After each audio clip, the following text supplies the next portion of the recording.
Good morning. Myself Prabha Ranjay, working as an assistant professor in EC department at SNS College of Technology. In this lecture video, I am going to discuss about the topic name is Discrete Fourier Transform, that is DFT. Introduction to DFT from Unit 1. From the subject name is Digital Signal Processing. Yeah, let us discuss. Discrete Fourier transform which is a powerful mathematical transform used to analyze the frequency content of discrete signals. It transforms a sequence of capital N discrete time domain samples into capital N discrete frequency domain components. Capital N in the sense finite duration of discrete time signal and finite duration of discrete frequency signal. This is the widely used in signal processing, image analysis, and other areas of engineering and science. Yeah, here you can see the representation of signals, that is time domain representation and frequency domain representation,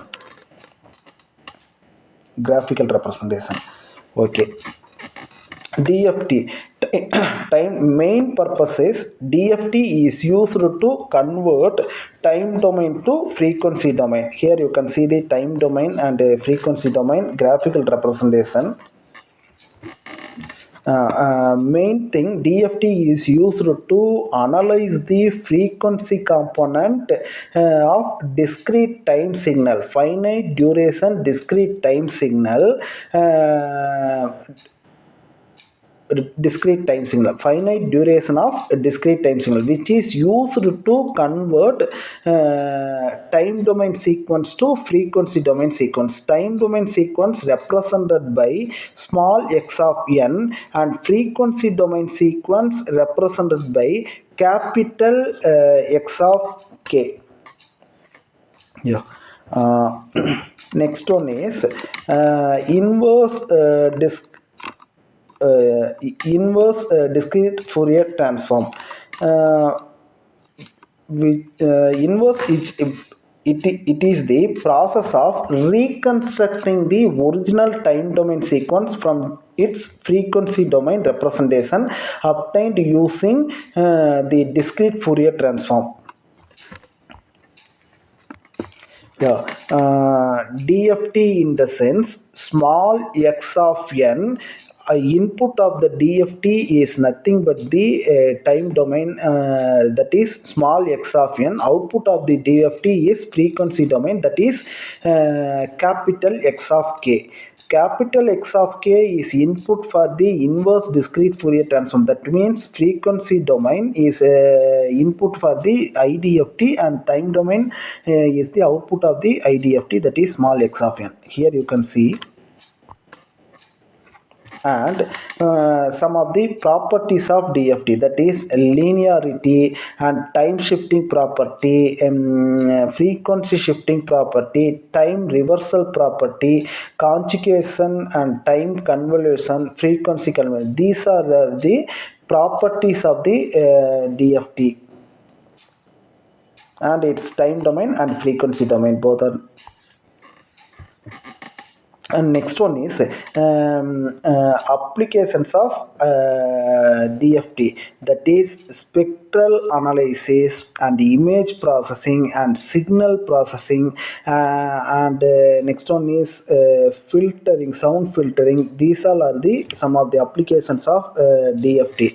And DFT, that means discrete Fourier transform and inverse discrete Fourier transform. That difference between discrete Fourier transform and inverse discrete Fourier transform.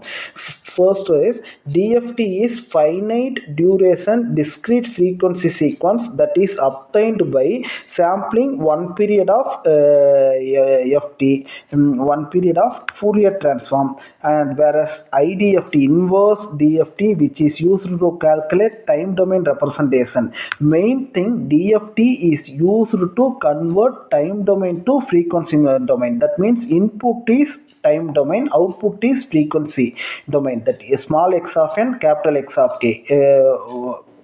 Uh, Whereas in IDFT, input is frequency domain and output is time domain.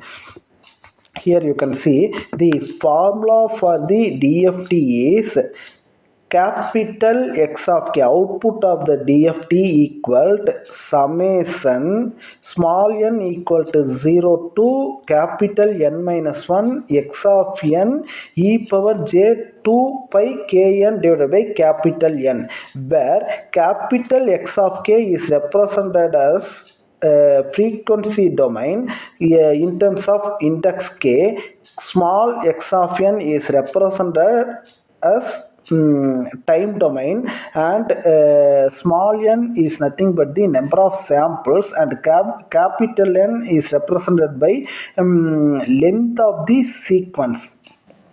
Whereas in time domain, mathematical equation is x of n equal to, that is output of IDFT, small x of n equal to 1 divided by capital N, that is length of the sequence, and summation capital X of k is input of the IDFT, with summation n equal to 0 to n minus capital N minus 1 capital X of k into e power j 2 pi kn divided by capital N. This is the main difference between DFT and IDFT. And these are the assessment for this video lecture. You can note it down and answer me through the comment. Okay. If you have any doubt, you can ask me through the comment. We will meet in next video. Thank you.